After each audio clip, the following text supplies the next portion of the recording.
Welcome back to the channel. This is Laughing Headlines. In today's interview, we sit down with Joshua Ansah, Secretary General of the Trade Union Congress, to explore the sudden decision by Organized Labour to suspend the much-anticipated nationwide strike against illegal mining, commonly known as Galamsey. Just days after insisting the strike would proceed, Organized Labour backed out at the last minute, leaving many Ghanaians surprised, and some even suspicious. In this conversation, we delve into the reasons behind the U-turn, address public speculation about government bribes, and probe whether the unions are truly satisfied with the government's promises, or if this is just the calm before another storm.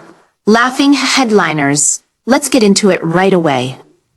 Mr. Ansah, welcome to Laughing Headlines. Great to have you on the show. Thank you for having me. Mr. Ansah, let's talk about the sudden U-turn that has Ghanaians raising their eyebrows. Just 3 days ago, you were adamant the strike was coming on October 10th.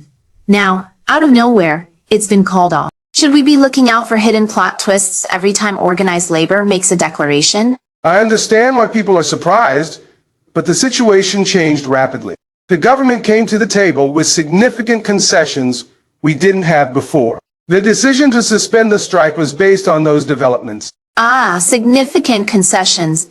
Is that what we're calling it now? Because to the average Ghanaian, it looks like 1 minute you're gearing up for a showdown, and the next, you're shaking hands with the very people you were supposed to be holding accountable. Sounds more like a sudden romance than a negotiation. I can see how it might appear that way, but we were trying to be dramatic. The government's response was a positive step, and it would have been irresponsible not to take that into account. So, 3 days ago, the government wasn't serious, and you were ready to strike. Now, after a few quick chats, you're suddenly satisfied.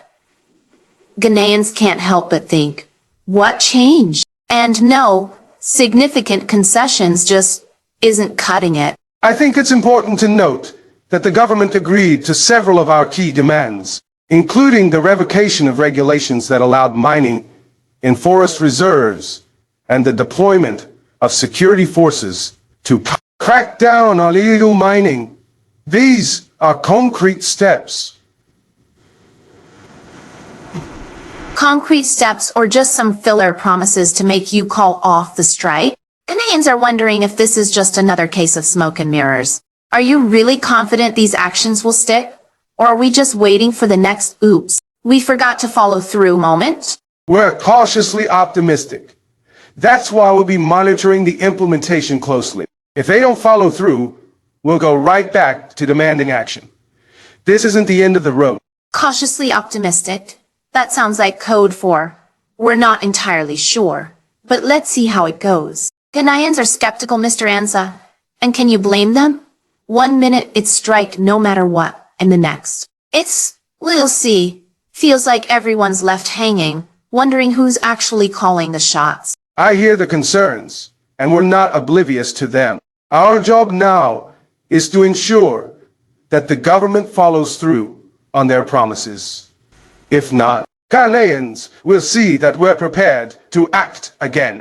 Of course, but let's be real. People are saying this deal smells a bit, let's say, too friendly between you and the government.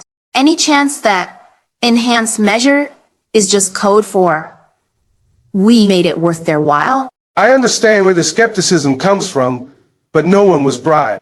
Our decision to suspend the strike was based on tangible commitments by the government, like the revocation of the forest reserve mining regulations. We'll hold them accountable. Well, Ghanaians sure hope you're doing it for their sake and not for a little extra motivation. But, hypothetically, if there were a little incentive, what would it take? A plush government post? A nice vacation in Dubai? I can confidently say nothing like that is on the table. The only incentive we're working for is the protection of our environment and ensuring illegal mining is tackled for good. Right. So, no secret envelopes passed under the table during those meetings? Just pure environmental love and labor activism? Absolutely.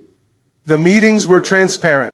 And our focus has always been the issues at hand, illegal mining and its devastating impact on the country. Well, let's hope Ghanaians believe in the transparency as much as you do.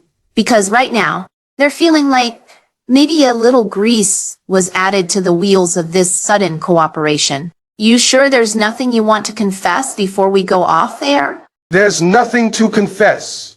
We are as committed as ever to making sure the government delivers on its promise. If they don't, you'll be hearing from us again soon enough. Well, we'll be watching. Ghanaians are watching. Let's see if this transparency holds up, because right now, some folks are seeing through a very cloudy glass. Well, Mr. Ansah, it's been quite an enlightening discussion.